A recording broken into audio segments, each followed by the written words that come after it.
Hello students. तो आज हम लोग यूनिट 2 शुरू करने वाले हैं।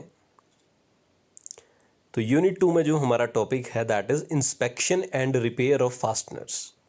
तो जो भी ऑटोमोबाइल में हम लोग फास्टनर्स यूज़ करते हैं डिफरेंट डिफरेंट सिस्टम्स में, ठीक है, तो उनकी इंस्पेक्शन एंड रिपेयर के बारे में हम इस सेशन में इस यूनिट में पढ़ेंगे। तो इस यूनिट में हमारे पास 5 सेशंस हैं। फर्स्ट सेशन है ऑटोमोटिव बोल्ट, ये मशीन स्क्रू, जिसमें हम ऑटोमोटिव बोल्ट के बारे में पढ़ेंगे। सेकंड सेशन है उसमें हम ऑटोमोटिव नट्स के बारे में पढ़ेंगे। थर्ड सेशन में हम लोग ऑटोमोटिव स्टड्स के बारे में पढ़ेंगे। फोर्थ सेशन में हम लोग वॉशर्स एंड रिवेट्स के बारे में पढ़ेंगे। और लास्ट सेशन में हम लोग removal of damaged fastener and their replacement, इस चीज़ के बारे में पढ़ेंगे। तो शुरू करते हैं। हमारा जो फर्स्ट सेशन है, तो हमें पता होना चाहिए कि generally there are 5 most common methods of joining. 5 तरीके से जो कोई भी कंपोनेंट्स हैं, ऑटोमोबाइल कंपोनेंट्स, उनको एक दूसरे के साथ जॉइन करने के मोस्ट कॉमनली 5 मेथड्स हैं। They are mechanical fasteners are used to join them. Mechanical fasteners हैं screw, bolt, nuts and rivets. और मेथड होता है welding, brazing, soldering and adhesive bonding. तो जो ये सेशन 1 है, इसमें हम सिर्फ मैकेनिकल फास्टनर्स के बारे में ही पढ़ेंगे। एक फास्टनर होता क्या है? A fastener is a hardware device that mechanically joins और affixes 2 or more objects together. A fastener can be a button, a zipper, as well as a bolt or a screw. Varieties of fasteners are available in the market and can be selected according to the need and requirement. तो जैसा आप diagram में भी देख रहे हैं, तो different different fasteners हैं मार्केट में, जिनका यूज़ हम लोग हार्डवेयर डिवाइसेस को मैकेनिकली ज्वाइन करने के लिए यूज़ करते हैं। ओके, अब हम बात करते हैं कि ऑटोमोटिव फास्टनर्स क्या होते हैं। एक सिंपल फास्टनर तो है जो किसी भी मैकेनिकल डिवाइस को, किसी भी हार्डवेयर को, आपस में दो हार्डवेयर डिवाइसेस हैं, उनके जो पार्ट्स हैं उनको आपस में जोड़ता है। अब बात करते हैं automotive fasteners are the mechanical devices और components like bolt, nut, screw, stud, rivet, shims, pin, tie rods etcetera for holding और connecting 2 or more objects together in a structure. जो भी एक स्ट्रक्चर है उसमें 2 या 2 से ज़्यादा कोई भी ऑब्जेक्ट्स हैं, उनको एक साथ होल्ड करने के लिए जो डिवाइसेस यूज़ किए जाते हैं in automotive, okay, they are known as the automotive fasteners. तो एग्जांपल्स यहाँ सभी दिए हैं, आप डायग्राम में भी देख सकते हैं, नीचे इमेज जो बनी हुई है इसमें डिफरेंट डिफरेंट फास्टनर्स आप लोगों को दिखाए हैं। तो automotive fasteners are generally made up of variety of metals such as stainless steel, iron, brass, aluminium, nickel. Okay, then comes our first session is automotive bolt and machine screws. तो इस में हम लोग इस सेशन में, session 1 में हम लोग ऑटोमोटिव बोल्ट्स एंड स्क्रूज के बारे में पढ़ेंगे। तो आप लोग इमेज में तो देख ही रहे होंगे बोल्ट एंड स्क्रू। ओके, तो सबसे पहले डिफाइन करते हैं बोल्ट को। एक बोल्ट क्या होता है? तो एक जो बोल्ट है that is an externally threaded headed fastener which is used in conjunction with a nut. जो बोल्ट होता है ये एक्सटर्नली थ्रेडेड फास्टनर होता है जिसमें हेड होता है, हेडेड फास्टनर। ओके, इसकी जो थ्रेड्स हैं वो बाहरी सरफेस पे होती हैं and it is used in conjunction with the nut. इसको एक नट के साथ यूज़ किया जाता है। जब भी हमें कहीं भी दो कंपोनेंट्स को ज्वाइन करना है तो नट के साथ हम बोल्ट को यूज़ करते हैं। अब बात करते हैं मशीन स्क्रू की। The machine screw is an externally threaded headed fastener which is tightened by applying torque to the head, causing it to be threaded into the material it will hold. तो जो screw है ये भी एक headed externally threaded fastener है। इसको tight करने के लिए हम क्या करते हैं, जो टॉर्क है वो इसके हेड पर ही अप्लाई करते हैं, जिससे कि ये जिस मटेरियल को होल्ड करना है उसमें गो थ्रू होता है और उसको टाइट करता है। Okay, parts of a standard bolt. तो एक जो स्टैंडर्ड बोल्ट है उसके पार्ट्स आप लोगों को यहाँ गिवन है। ओके, एक आपको सबसे पहले नीचे देखेंगे nominal length, okay, thread length, grip length, ऊपर पार्ट्स के नाम देख लेते हैं। Head, okay, head radius, shank जो ये प्लेन सरफेस है that is shank, run out जो ये यहाँ पे टेपर्ड सा थोड़ा सा पोर्शन होता है that is run out, okay, और नीचे थ्रेड्स। और यूज किसके साथ होता है? Bolt, it is used with the nut. A bolt is defined either in inch और मीट्रिक। एक बोल्ट को जो भी हम डिफाइन करते हैं, जो इसकी प्रोफाइल है that is either in inch और इन मेट्रिक। द मशीन स्क्रू और bolt is described by length, the type of head and the thread. तो कोई भी मशीन स्क्रू है या बोल्ट है उसको हम तीन चीज़ों से डिस्क्राइब करते हैं। एक तो उसकी लेंथ, दूसरी टाइप ऑफ हेड, किस टाइप का हेड है, एंड दी थ्रेड्स, किस टाइप की थ्रेड्स हैं। ओके, तो थ्रेड्स ऑन दी बोल्ट, एक बोल्ट पे कैसी थ्रेड्स यूज होती हैं। तो सबसे पहले थ्रेड होती क्या है?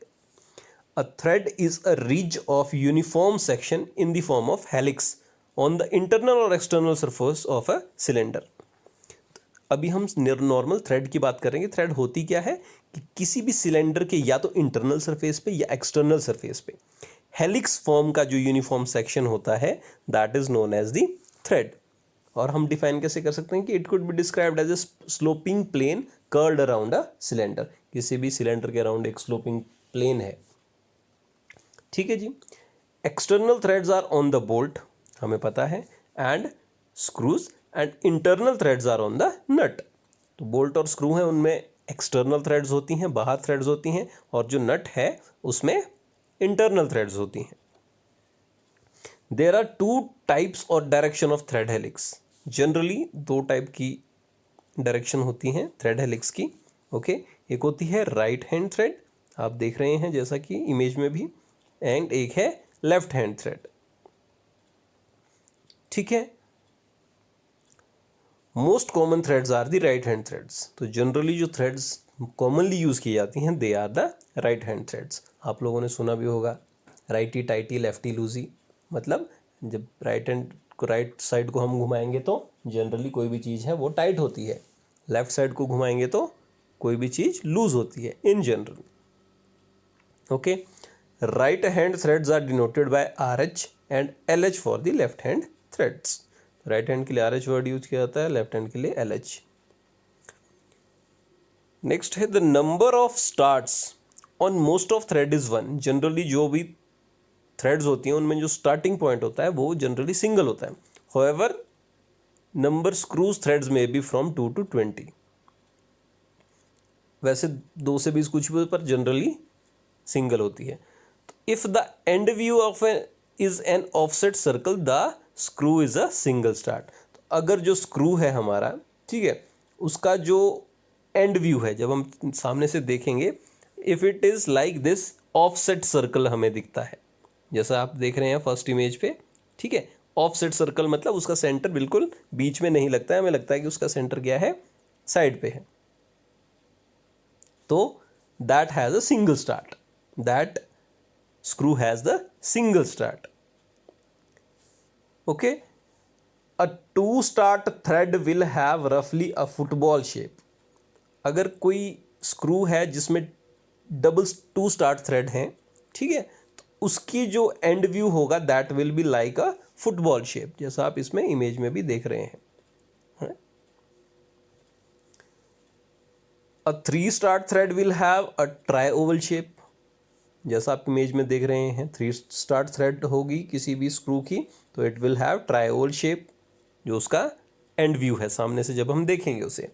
अ 4 start thread will have noticeably 4 corners, जो 4 स्टार्ट है उसकी इस हिसाब से होगी। तो ऐसे ऐसे जनरली आगे बढ़ती रहेंगी, ओके। बेसिक थ्रेड टर्म्स, ये बहुत ही इंपॉर्टेंट टॉपिक है जो आप लोगों को बिल्कुल ध्यान से पता होना चाहिए, ठीक है। जो ये टर्म्स हैं ये आप लोगों को बिल्कुल सही से पता होनी चाहिए। तो जैसे इंपॉर्टेंट टर्म्स आप देख रहे हैं, pitch, crest, root, minor dia, pitch diameter, major diameter, angle, flank, क्या क्या होती हैं, कौन सी चीज़ें, ये सभी आप लोगों को पता होनी चाहिए, ठीक है। तो जनरली मैं आप लोगों को थोड़ा सा डिस्क्राइब कर देता हूँ रूट क्या चीज़ है। Root is the lower part of the thread. Okay, thread का जो लोअर पार्ट है that is termed as root, जो अपर पार्ट है that is termed as crest. ठीक है, and the line joining the root and crest, जो line join करती है रूट एंड क्रेस्ट को, the sloped part, this is known as the flank. ठीक है जी। फिर आ जाता है पिच डायमीटर। पहले पिच की बात करते हैं। पिच क्या होती है? Pitch is the distance between the one point two the other point on the same profile. ठीक है, इस थ्रेड पे और अगली थ्रेड पे जो सेम पॉइंट होगा उनके बीच का जो डिस्टेंस है that is known as the pitch. अब आ जाती है बात minor dia, pitch dia, major diameter. अब जो पिच डायमीटर है ये क्या है आप लोगों को समझना है कि जैसे आप देख रहे हैं ये सेंटर से फ्लैंक को काट रही है जो लाइन जा रही है। ठीक है, तो ऐसी ही जो दूसरी तरफ जो थ्रेड है हमारी, जो एक पूरा स्क्रू होगा, एक्सटर्नल थ्रेडेड फास्टनर होगा, उसमें जो दूसरी तरफ को भी ऐसे ही सेंटर से काटते हुए फ्लैंक को जो लाइन जाएगी, जो और एक सिलेंडर बनेगा, उस सिलेंडर का जो डायमीटर बनेगा दैट इज पिच डायमीटर। वैसे ही रूट दोनों इस तरफ से भी एंड दूसरी तरफ की भी जो रूट होगी, ओके, वो रूट की जो हम लाइंस मैच करके जो सिलेंडर बनेगा उसका जो डायमीटर होगा that will be minor diameter. And same will be the crest of this side, crest to the opposite side के बीच से जब इनकी लाइंस को मैच करके जो सिलेंडर बनेगा उसमें मेजर डायमीटर, उसका डायमीटर क्या होगा? Major diameter. तो ये जो टर्म्स हैं आपको माइनर, पिच, मेजर डायमीटर, ये आपको नेक्स्ट इमेज में अच्छे से समझ आएगी। ये देखिए जैसे आप देख रहे हैं, ओके, क्रेस्ट निचले पोर्शन पे भी क्रेस्ट, ऊपर के पोर्शन की भी जो क्रेस्ट है, तो क्रेस्ट टू क्रेस्ट का जो सिलेंडर बन रहा है that makes major diameter. Okay, then एक सिलेंडर बन रहा है, एक लाइन पास हो रही है जो कि फ्लैंक को, एक तरफ की फ्लैंक और दूसरी तरफ की फ्लैंक को भी बिल्कुल सेंटर से काटती हुई जा रही है। ओके, तो उसका जो इमेजिनरी एक सिलेंडर बनता है that is known as pitch diameter. फिर क्रेस्ट टू क्रेस्ट जो लाइन ज्वाइनिंग है, ठीक है, एक लाइन इधर की क्रेस्ट से होके गुजरे, इमेजिनरी लाइन, एक लाइन इधर की क्रेस्ट होके गुजरे, और जो इमेजिनरी सिलेंडर बन रहा है जो उसका डायमीटर है that is the minor diameter. Okay, तो इस तरीके से ये सभी चीज़ें हैं। इनकी जो प्रॉपर डेफिनेशंस हैं वो आप लोगों को यहाँ पे आपको सभी डेफिनेशंस दी हैं। पिच डायमीटर की टोटल डेफिनेशन जो मैंने आपको बताई, ओके, मेजर डायमीटर की डेफिनेशन वो जो मैंने आपको बताई, माइनर डायमीटर की डेफिनेशन, ठीक है, crest, root, flank, thread angle and pitch. The pitch of a thread is the distance measured parallel to the axis between corresponding point on the adjacent surfaces in the same axial plane। तो इस तरीके से ये सभी definitions यहाँ पे दी हैं, आप इन सभी को पढ़िए, ओके, और देखिए जो मैंने पीछे आप लोगों को बताया है और उसके साथ मैच करके डायग्राम बनाइए इसका, ओके, उससे आपको ज़्यादा समझ में आएगी। नेक्स्ट हम बात कर लेते हैं जो हमारी इंडिया है, इंडिया में हम लोग आइसोमेट्रिक थ्रेड्स की एक यूज़ करते हैं, ठीक है, मेट्रिक थ्रेड्स यूज़ करते हैं, और उसकी जो बेसिक प्रोफाइल है वो ये है। तो ये बेसिक प्रोफाइल आप लोगों को पता होनी चाहिए, ठीक है, ये जनरली पूछी जाती है, आपको बनाने के लिए आ जाती है कि बेसिक प्रोफाइल बनाइए, ठीक है। तो इसमें आप लोगों को जो जनरली याद रखनी है चीज़ें, इसमें दोनों प्रोफाइल्स आप लोगों को दी जाती हैं, नट और बोल्ट की, ठीक है। तो जो कैपिटल लेटर्स में हम लोग डिनोट करते हैं दैट इज ऑफ द नट, ठीक है, और स्मॉल लेटर्स में बोल्ट की बताई गई है, ठीक है। तो जैसे आप नीचे देखेंगे major diameter of internal thread, major diameter of the external thread, D D, okay, D2 pitch diameter, ठीक है ना, D1 minor diameter of internal thread, minor diameter of external threads, इस तरीके से सभी चीज़ें इसमें डिनोट करके आपको बताई हैं, जो पीछे के डायग्राम्स में आप समझ जाएंगे कि major diameter, minor diameter, pitch diameter कौन सा है। ठीक है, तो ये नीचे कुछ इसके डिनोमिनेशंस हैं कि एक जो थ्रेड है, ठीक है, नट या बोल्ट में, उसमें कौन सी चीज़ कितनी होती है। नॉमिनल डायमीटर और पिच के हिसाब से सभी चीज़ें एक दूसरे से कैसे रिलेटेड हैं। ठीक है, जैसे D2 और D2 is equals to D minus 0.6495 P height होती है, जो H है that is generally equals to 0.866 P। ठीक है, जो D1 है माइनर डायमीटर या minor diameter of internal external thread that is equals to D minus 1.0825 P। ठीक है, और radius R is equals to 0.1443 P। तो इस हिसाब से ये चीज़ें आप लोगों को ध्यान में होनी। ये सिंपल सा डायग्राम है, ये आपको मीट्रिक डिज़ाइन बनाना है। ये एग्ज़ाम में भी पूछा जाता है कि एक बेसिक प्रोफाइल, जो आइसोमेट्रिक थ्रेड्स हैं जो इंडिया में यूज़ की जाती हैं, उसकी बेसिक प्रोफाइल बनाइए। तो इस हिसाब से आपको सभी चीज़ें एक स्केल डायग्राम के ऊपर बनानी है। नेक्स्ट है बोल्ट हेड्स। तो सबसे पहले स्ट्रक्चरल बोल्ट होते क्या हैं? A large heavy duty hacks bolt used for structural application in buildings and bridges, ships, aeroplane and vehicle. तो जो स्ट्रक्चरल बोल्ट्स हैं वो बड़े बड़े जो हैवी ड्यूटी इसमें यूज़ किए जाते हैं। ठीक है, नॉन स्ट्रक्चरल है, this bolt are used in sheet metal work and for fixing trims in a vehicle. तो इनके जो हेड्स हैं, नीचे आप डायग्राम में देख रहे हैं, हेक्सागोनल बोल्ट के बारे में बताया गया है। तो इसके हेड की जो सभी डायमेंशंस हैं वो बताई हैं, SEK। तो वो किस किस हिसाब से होती हैं? With respect to the diameter. तो डायमीटर के हिसाब से आप देख रहे हैं कि जो नॉन स्ट्रक्चरल बोल्ट हैं उनका जो S है दैट इज इक्वल्स टू 1.60। ठीक है, E है 1.8D, K है 0.7D। ठीक है, लेंथ, ब्रेड्थ, हाइट, ये सब चीज़ें इस हिसाब से दिखाई गई हैं। और स्ट्रक्चरल मेंबर्स में यही चीज़ 1.8D, E is equals to 2D and K is equals to 0.7D। तो जो हाइट है that is both in both cases similar रहती हैं। ठीक है, लेंथ ब्रेड्थ थोड़ी सी डिफ्रेंशिएट करती है। तो ये चीज़ें आप लोगों को ध्यान में रहनी है। दो टाइप के bolt, structural bolt and non structural bolts. Okay, अब कुछ टर्म्स हैं जो आप लोगों को पता होने चाहिए, वो हैं, फर्स्ट टर्म है टेंसाइल स्ट्रेंथ।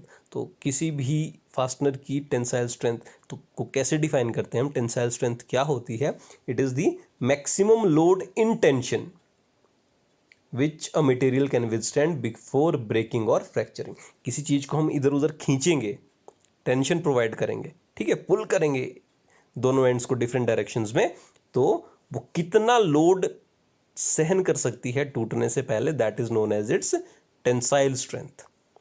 ठीक है, नेक्स्ट है yield strength, the load at which a material exhibit a specific permanent deformation. कोई भी मटेरियल कितने लोड पर अपने अंदर परमानेंट डिफॉर्मेशन दिखाता है, कि उसकी जो शेप है वो परमानेंटली डिफॉर्म हो जाएगी, अब वो वापस वैसी नहीं बनेगी। तो उस लोड, कितना लोड पे वो ऐसा होता है, that is known as its yield strength. Last है प्रूफ लोड। तो प्रूफ लोड क्या होता है? An axial tensile load which the product must withstand without evidence of any permanent set. तो प्रूफ लोड क्या होता है कि एक्सिस पे लगने वाला जो टेंसाइल लोड है, टेंशन लोड, ठीक है, जो कि एक प्रोडक्ट को जरूरी है कि वो उसको विदस्टैंड करे विदाउट एनी डिफॉर्मेशन या कोई भी फ्रैक्चरिंग, ब्रेकेज कुछ भी ना हो, वो उसको विदस्टैंड करे, that is the proof load of that product. ठीक है, तो एक यूनिट के बारे में भी आप लोगों को पता होना चाहिए कि एक जो 1 मेगा पास्कल है that is equals to 1 newton per millimetre square या 145 पाउंड्स पर स्क्वायर इंच। ठीक है, तो ये चीज़ें आप लोगों को ध्यान में रखनी है और इस चीज़ को अच्छे से पढ़ना है। बाकी आपको जो टॉपिक में दिया गया है वो डिफरेंट टाइप्स के जो स्क्रूज़ हैं वो बताए गए हैं, तो वो आप सभी लोगों ने बुक से पढ़ने हैं और ध्यान से देखना है कौन से स्क्रू हैं और किस चीज़ में यूज़ किए जाते हैं। ठीक है, उनका यूजेज कहाँ कहाँ होती हैं, तो उन चीज़ों को आप लोगों ने ध्यान से पढ़ना है। किस किस नेम्स क्या हैं उनके, तो ये भी जनरली आप लोगों को पता होने चाहिए। और इस हिसाब से इस चैप्टर में यही सब चीज़ें हैं जो आप लोगों को ध्यान देने लायक हैं। तो इस चैप्टर को ध्यान से पढ़ें और इसमें अगर कोई भी चीज़ आपको समझ में नहीं आई है तो कमेंट बॉक्स में इस चीज़ को बताएं। और साथ ही साथ अगर आपको वीडियो अच्छी लगी हो तो प्लीज़ वीडियो को लाइक कीजिए और चैनल को सब्सक्राइब कीजिए। ठीक है, ओके, थैंक यू।